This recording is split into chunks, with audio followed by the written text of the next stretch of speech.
আন্তর্জাতিক মাতৃভাষা দিবস উপলক্ষে শরীয়তপুর জেলা প্রশাসনের উদ্যোগে আয়োজিত হয়েছে বইমেলা। তারুণ্যের উৎসব 2025-এর অংশ হিসেবে আজ 12 ফেব্রুয়ারি থেকে শরীয়তপুর শিল্পকলা মাঠে শুরু হয়েছে এই বইমেলা।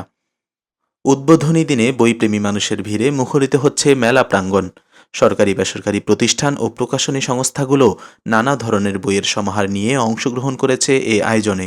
দর্শনার্থীরা স্টল ঘুরে বই দেখছেন, কিনছেন এবং নতুন বইয়ের ঘ্রাণে মুগ্ধ হচ্ছেন।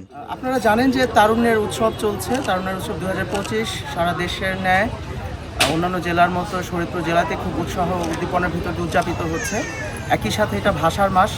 ভাষার মাসে যেমন 21-এর বইমেলা হয়, আমরা ভাষার মাস এবং তারুণ্যের উৎসব দুটোকে আসলে আমরা মিলিয়ে আমরা এখানেও আমরা বইমেলার আয়োজন করেছি 2 দিন ব্যাপী। আমরা চাই যে ছেলে মেয়েদের মাঝে পড়ার যে অভ্যাসটা শুধু পুঁথিগত বিদ্যা না, শুধু একাডেমিক বই পুস্তক না, একাডেমিক বই পুস্তকের পাশাপাশি সেজন্য সাহিত্য, সংস্কৃতি এইগুলো, তারপরে রাজনীতি, ধর্ম, দর্শন এই বইগুলো পড়েও কিন্তু মানুষজন অনেক সচেতন হতে পারে। এবং আমরা চাই একটা স্টুডেন্ট যেন শুধু পড়াশোনা না, শুধু পুঁথিগত বিদ্যা না, সব কিছু মিলিয়ে সে যেন আদর্শ নাগরিক হতে পারে, মানবীয় মূল্যবোধ যেন তার ভিতরে জাগ্রত হয়, সেই জন্য সচেতন নাগরিক হিসেবে বেড়ে ওঠে। এই সমস্ত কাজে বইমেলা কিন্তু অত্যন্ত গুরুত্বপূর্ণ ভূমিকা পালন করে।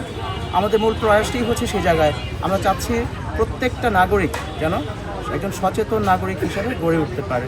এই লক্ষ্য নিয়েই আমাদের বইমেলার এই আয়োজন। আগামী 14 ফেব্রুয়ারি পর্যন্ত চলবে এই বইমেলা।